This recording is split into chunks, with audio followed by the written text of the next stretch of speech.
Betapa indahnya ketika kesalahan yang diperbuat oleh hamba saat di dunia itu, dia bertobat, digugurkan oleh Allah, tandanya menjadi baik, dan ditutup oleh Allah Subhanahu wa Ta'ala. Semua yang jelek-jelek tadi sudah antara dia dengan Allah, diberikan rahmat Allah, yang terbuka hanya yang baiknya saja disebar, yang salahnya sudah ditutup, diampuni, selesai, dan dia menerima kitab di tangan kanannya, biyamini, ya, dan bahagia kembali kepada keluarganya orang-orang beriman, di kalangan orang beriman, dan mendapatkan rahmat Allah Subhanahu wa Ta'ala. Bu Yuyun, baik, silakan Ibu Yuyun. Assalamualaikum. Waalaikumsalam warahmatullahi wabarakatuh, Ustadz. Baik, silakan. Terima kasih untuk kesempatannya, izin bertanya, Ustadz. Baik. Saya pernah mendengar pernyataan bahwa ketika seorang hamba melakukan perbuatan dosa, itu dosanya akan tetap berdampak meskipun setelah berusia 40 tahun.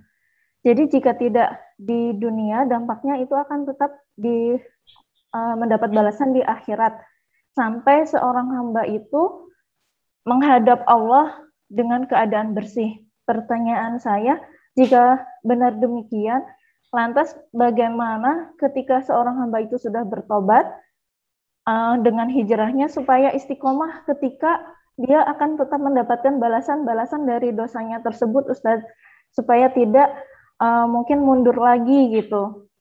Demikian pertanyaan saya, Ustadz, mohon penjelasannya. Jazakallahu khairan. Baik, semoga Allah Subhanahu wa Ta'ala memberikan kemuliaan pada Anda dan keluarga, dan juga kepada kita semua, dan semoga kita semua dijaga dalam istiqamah pada nilai-nilai kemuliaan dan kebaikan. Ini barangkali satu pandangan yang belum semuanya terutarakan. Demikian husnudzan kita memaknainya. Ya, yang dimaksudkan di sini sesungguhnya adalah proses-proses yang berlangsung saat kita berusaha untuk memperbaiki diri, dan dalam proses ini ada rahmat Allah yang ditunjukkan kepada kita. Hanya mungkin informasi yang disampaikan tadi belum menyeluruh sifatnya. Baik, sekarang kita akan coba detilkan. Seorang hamba yang melakukan kesalahan, berbuat keliru, menempatkan satu kegiatan tidak pada tempatnya. Allah larang dia kerjakan, Allah perintahkan dia malah tinggalkan, gitu kan? Yang seharusnya setiap perintah dikerjakan, sholat diperintahkan, dikerjakan, kan? Berdusta itu dilarang, harusnya ditinggalkan. Nah, ini tertukar. Bertukarnya tempat dengan mengerjakan sesuatu bukan pada tempatnya, itu perilakunya disebut zulmun.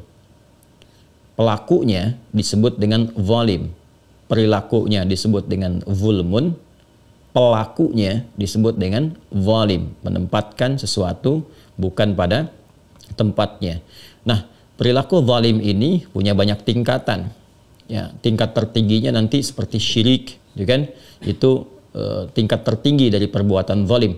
Ya, sehingga Luqman alaihissalam ya pernah menasihati kepada anaknya, ya bunayya la tusyrik billah inna syirka la zulmun azim, ya, Quran surah ke-31 di ayat ke-13. Contoh lagi, misalnya ada orang yang bukan sekedar tidak sholat, tapi bahkan melarang orang atau menghambat orang untuk ke masjid, untuk sholat, untuk berzikir dan sebagainya. Itu termasuk juga perbuatan zalim yang tinggi. Yang ada di Al-Baqarah ayat 114. Wa man azlamu mimman mana'a masajidallahi ay yudhkara fiha ismuhu wa sa'a fi kharabiha. Nah, perbuatan-perbuatan ini lantas kemudian disadari keliru. Ada hidayah, petunjuk Allah berikan, kemudian dijemput. Dari jemputan itu dia bertaubat. Nah, taubat itu adalah nilai kasih yang Allah sampaikan dengan sifat rahmannya di dunia, ya kan? Dan rahimnya kepada orang-orang yang mau kembali untuk memperbaiki hamba itu sehingga berjalan pada kemuliaan, yang dengan itu semua bisa berpotensi mendapatkan ridha Allah Subhanahu wa Ta'ala. Quran surah keempat An-Nisa ayat 17 sampai 18, kan? 17-nya yang positif, 18-nya yang kesan negatif yang ditangkap oleh hamba yang tidak mau bertobat dan berpeluang untuk celaka. Ayat 17 Allah berfirman, innamat taubatu 'alallahi lilladzina ya'maluna as-su'a bijahalatin tsumma yatubuna min qarib. Sungguh taubat yang diterima oleh Allah Subhanahu wa Ta'ala itu adalah taubat dari orang-orang yang menyegerakan untuk menyadari, menyesali dan kembali pada jalan yang benar ketika dia berbuat salah. Lalu ada pancaran hidayah, dia menyadari itu, segera dia memperbaiki diri. Itu diterima oleh Allah. Nah, ciri ketika diterima itu, maka ada perubahan pada dirinya. Ya, karena itu banyak redaksi di Al-Quran menyusulkan kata perubahan setelah taubat. Wa man taba wa aslaha. Siapa yang kemudian mampu bertobat dan memperbaiki diri. Ya, nah perbaikan ini yang menunjukkan bahwa dirinya telah diterima taubatnya. Biasanya tandanya itu setidaknya ada dua bagian utama. Yang pertama, dia sudah tidak menyukai lagi, bukan sekedar meninggalkan, tidak menyukai perbuatan-perbuatan buruk yang pernah dilakukan. Jadi bukan sekedar meninggalkan, tapi sudah sampai kepada satu kondisi tidak menyukai. Ya, misal ya terjebak misalnya dulu suka atau jarang mengerjakan sholat, ya suka meninggalkan, sekarang sudah tobat, dia senang dengan menunaikan sholat, dia kejar sunnahnya, gitu kan. Kemudian kalau melihat ada perilaku itu sudah nggak suka tuh, ya mengingat itu juga tidak mau, melihat orang malas sholat juga sudah muncul rasa tidak nyaman, gitu kan. Nah, yang kedua cirinya adalah sudah mulai banyak berbuat kebaikan, banyak berbuat baik. Jadi diganti tuh, kalau di bahasa Quran surah ke-11 Hud ayat ke-114 kan, innal hasanati yudhibnas sayyi'at aqimis salata tarafain nahar wa zulafan minal lail innal hasanati yudhibnas sayyi'at. Tunaikan salat itu di sepanjang siang, kemudian juga di dua sisi di waktu malam, ya. Kemudian yang paling menarik apa? Innal hasanati yudhibnas sayyi'at. Sungguh kebaikan-kebaikan itu akan menutup yang jelek-jeleknya. Jadi kalau kan dengan salat itu menggugurkan dosa-dosa kecil secara otomatis, ya. Jadi kata Nabi sallallahu alaihi wasallam menyampaikan kafaratun 5 bainahunna. Kan as-salawatu ila salawat, salat satu ke salat yang lainnya, al-jumu'atu ila al-jumu'ah, Jumat ke Jumat, wa Ramadan ila Ramadan, kafaratun 5 bainahunna. Salat satu ke salat yang lainnya, Jumat satu ke Jumat yang lainnya, Ramadan ke Ramadan. Jika kita mengerjakannya, ikut Jumatan, ikut Ramadan, ya kan? Kemudian juga salat kita tunaikan, itu otomatis menggugurkan dosa-dosa kecil yang terjadi di antaranya. Dosa-dosa besarnya dengan taubat. Nah, berhasilnya taubat atau gugurnya dosa kecil dan besar tadi ketika muncul hasanat, kata Al-Quran. Kebaikan-kebaikan mulai muncul, yang jeleknya mulai tenggelam, mulai hilang. Ini tanda Allah mengampuni dosanya. Nah, ketika dosa itu diampuni, selesai semua. Ya, tuntas. Yang itu gugur yang jelek-jeleknya, yang semuanya hilang dengan rahmat Allah Subhanahu wa Ta'ala. Nah, gugurnya ini kalau sudah selesai, sudah ya nggak terbawa-bawa lagi. Mau ke usia 40 tahun, 50 tahun, 60 tahun, sudah tidak ada yang dibawa dari dosa itu, digugurkan. Nah, cuma mungkin yang dimaksudkan itu di kitabnya. Di kitab itu kan ada yang dituliskan tuh, setiap kegiatan kita, ya kan?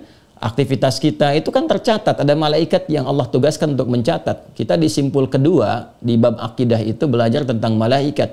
Ya, ada malaikat raqib dan atid, hafidhin, katibin. Semua aktivitas kegiatan kita itu tertuliskan di kitab. Yang baik dituliskan, yang jelek pun dituliskan. Jadi ketika berbuat dosa itu ditulis, karena malaikat kan nggak boleh bermaksiat, semua dikerjakan. Ya, malaikat nggak punya tip X, dia kan nggak bisa menghapus itu malaikat, tulis saja dituliskan. Ya, tulisan ini sebagai dokumentasi kegiatan malaikat yang dipertanggungjawabkan di hadapan Allah bahwa mereka tidak menyimpang, semua dituliskan baik dan buruk. Ya, itu yang menjadikan mereka itu sempurna dalam tugas. Itu di Quran surah ke-66 ayat yang ke-6. La ya'sunallaha ma amarahum wa yaf'aluna ma yu'marun. Malaikat itu tidak bermaksiat kepada Allah, mengerjakan tugas sesuai tupoksinya. Jadi yang baik ditulis baik, yang jelek ditulis jelek, dan dituliskan pula kalau sudah bertobat ditulis ini bertobat. Nah, ini mungkin yang dimaksudkan ya, yang menyampaikan tadi atau dari kalangan ustadz dan yang lainnya itu terbawa. Yang terbawa itu bukan suasana dosanya. Dosanya sudah gugur dengan izin Allah ketika bertobat dengan tanda-tanda tadi. Kalau dia benar tobatnya, tobat nasuha. Nasuha itu dari kata nasihah, yang melapangkan hati. Jadi setelah tobat hatinya lapang, kemudian berubah menjadi lebih baik, diterima. Yang itu gugur. Cuman tulisan itu masih ada sebagai bukti pertanggungjawaban malaikat. Nanti saat hisab, nah ini kehendak Allah ya untuk menutup itu semua. Jadi nggak ada hisab lagi untuk itu. Satar ditutup tuh, mastura ya ditutup. Jadi yang ditampakkan yang baiknya saja karena sudah ketutup sama taubat itu nggak diungkap lagi. Ada lagi kondisi yang dibuka tapi nggak ditampakkan di khalayak. Ya itu hisab antara dia dengan Allah saja untuk menunjukkan tingginya rahmat Allah kepada hamba itu. Ya, jadi ketika orang ini berbuat salah, dosa dan sebagainya, ya taubat, kemudian selesai itu semua, digugurkan dosanya, tapi catatan masih ada. Ketika kembali kepada Allah di akhirat kelak, dihisabnya, dia berhadapan dengan Allah, ditutup di hijab yang lainnya, sehingga nggak terdengar, nggak tampak, nggak kelihatan.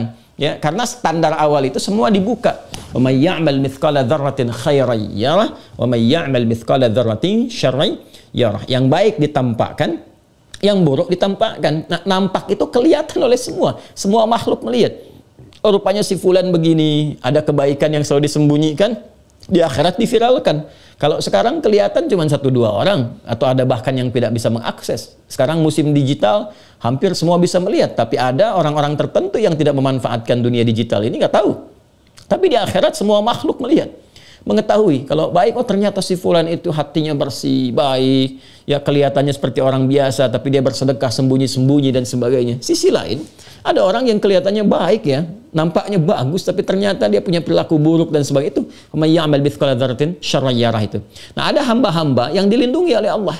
Ya, ditutup saat hisab. Jadi antara dia dengan Allah saja. Nah, ditunjukkan oleh Allah. Nah, kamu ini berbuat begini dulu nih, ya kan?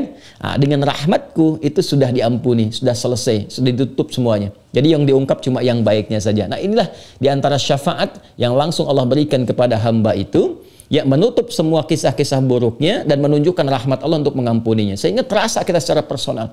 Ya, logika atau satu gambarannya kurang lebih seperti ini. Laisa kamitslihi syai'. Ya, kalau kita ingin mengambil analoginya, ada misalnya di perusahaan ya 100 orang karyawannya, pimpinan melihat di CCTV ada 1 orang keliru ya, mengambil yang bukan hak ya misalnya kan. Nah, dibiarkan dulu tuh, lalu besoknya ternyata dia mengembalikan lagi karena ada kebutuhan tertentu, ya kan? Misal kelihatan lalu dipanggil, tidak disebarkan, diinfokan, diumumkan di karyawan lainnya, hanya secara personal disampaikan, kamu ini berbuat seperti ini, tapi saya tahu nih ya, kamu tutupin lagi begini, dibalikin lagi besoknya. Yang ditanya kenapa begini, ya sudah perbaiki kinerjamu ya. Sekarang kamu jangan berbuat begitu lagi. Kemudian dikembalikan ke tempat lagi dia bekerja, menyatu lagi dengan yang lainnya. Bukankah itu lebih indah? Dan setelah itu kita merasakan respect pada pimpinan kita kan? Karena menutup kesalahan, menutup begini, hanya antara personal saja. Nah, betapa indahnya ketika kesalahan yang diperbuat oleh hamba saat di dunia itu, dia bertobat, digugurkan oleh Allah. Tandanya menjadi baik. Tapi tulisannya ada, malaikat menyetorkan kan? Menyampaikan. Dan ditutup oleh Allah subhanahu wa ta'ala. Semua yang jelek-jelek tadi, sudah antara dia dengan Allah, diberikan rahmat Allah, yang terbuka hanya yang baik yang sudah disebar. Yang salahnya sudah ditutup, diampuni, selesai. Dan dia menerima kitab di tangan kanannya. Biyamini. Ya, dan bahagia kembali kepada keluarganya orang-orang beriman, di kalangan orang beriman, dan mendapatkan rahmat Allah subhanahu wa ta'ala. Mungkin husnudzan saya, itu yang dimaksudkan. Hanya cara mengungkapkannya mungkin belum sempurna, sehingga seakan-akan kesan yang dibangun setelah taubat pun masih dosa juga terbawa, ya, sehingga ada kesan loh, terus taubat saya diterima apa enggak? Apa faedahnya taubat, ya? Nah, jadi yang dimaksudkan seperti tadi, taubat itu sangat bermanfaat. Ketika taubat, dosa digugurkan, semua selesai. Hanya dokumentasi, tulisan-tulisan, catatan-catatan, ya, amal kita yang dicatat malaikat itu yang tetap terbawa. Nanti hikmah Allah menjadikan bahkan hisab bagi dia dipermudah, sudah langsung aja ke surga. Ada yang demikian, gitu kan? Ada yang kemudian dibuka keseluruhannya, ya, baik dengan buruknya bagi yang tidak benar taubatnya, ya, ada yang ternyata taubatnya manipulatif juga atau naik turun dan sebagainya, tetap dibuka. Ada yang taubat yang benar, sudah Allah nggak akan buka lagi. Ya, lalu dihisab dia secara pribadi, kemudian ditampakkan nih catatan malaikat begini. Cuman karena kamu pernah tobat, ini sudah nggak berlaku. Ya, dari sejak kamu tobat ini sudah hilang semuanya. Ya, lalu rahmat Allah diberikan dan dia mendapatkan kemuliaan. Itu yang dimaksudkan.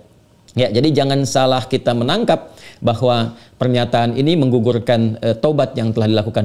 Bukan ya. Taubatnya Allah terima jika menghasilkan tanda-tanda tadi dan sekaligus gugur dosa-dosa dia. Jadi begitu yang baik-baik itu muncul, yang jelek ini gugur, hilang. Ya, dan saat hisab itu terjadi penguatan akan gugurnya dosa-dosa yang dimaksudkan. Itu barangkali maksud yang diutarakan tadi, dan mudah-mudahan dengan itu kita mendapatkan rahmat Allah subhanahu wa ta'ala. Demikian ya, saya kira bisa diterima dan ditangkap dengan baik. Ya, Allahu ta'ala a'lam bis-shawab.